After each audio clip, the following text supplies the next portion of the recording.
सबसे पहले भोजपुरी गाना सुनने के लिए साहनी रिकॉर्डिंग स्टूडियो के सब्सक्राइब करें और बेल आइकन को दबाना ना भूलें।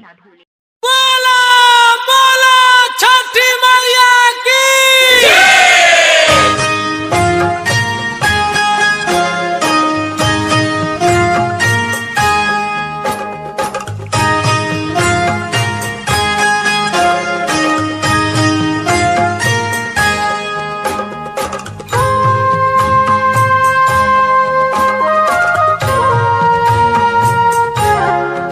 Sahni recording studio Tamkuhi Raj mobile number 9872774038।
Sahani recording studio Tamkuhi Raj mobile number 9872774038। बात जे पूछेला बटोहिया बहनी के करा के जाए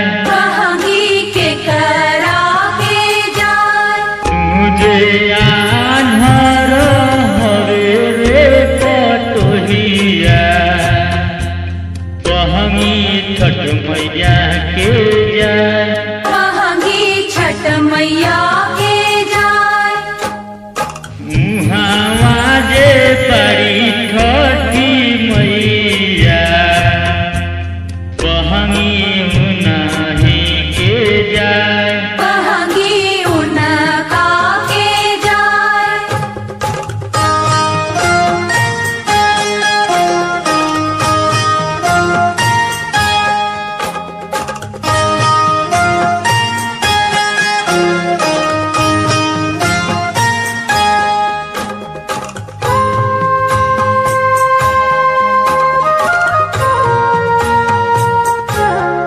Sahni recording studio Tamkuhi Raj mobile number 9872774038।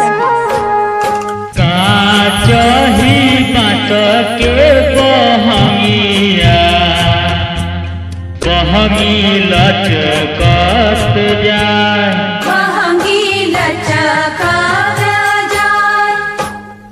होई ना देवराजी कहरिया बहनी घाटे पहुँचाए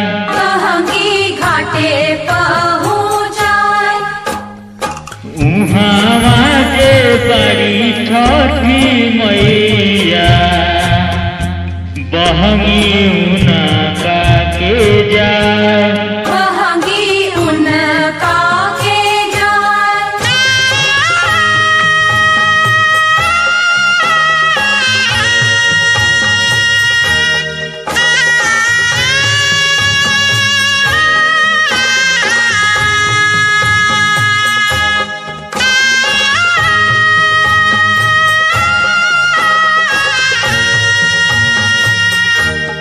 Sahni recording studio Tamkuhi Raj mobile number 9872774038। बात जे पूछेला बटोहिया बहनी के करा के जाए तुझे आधार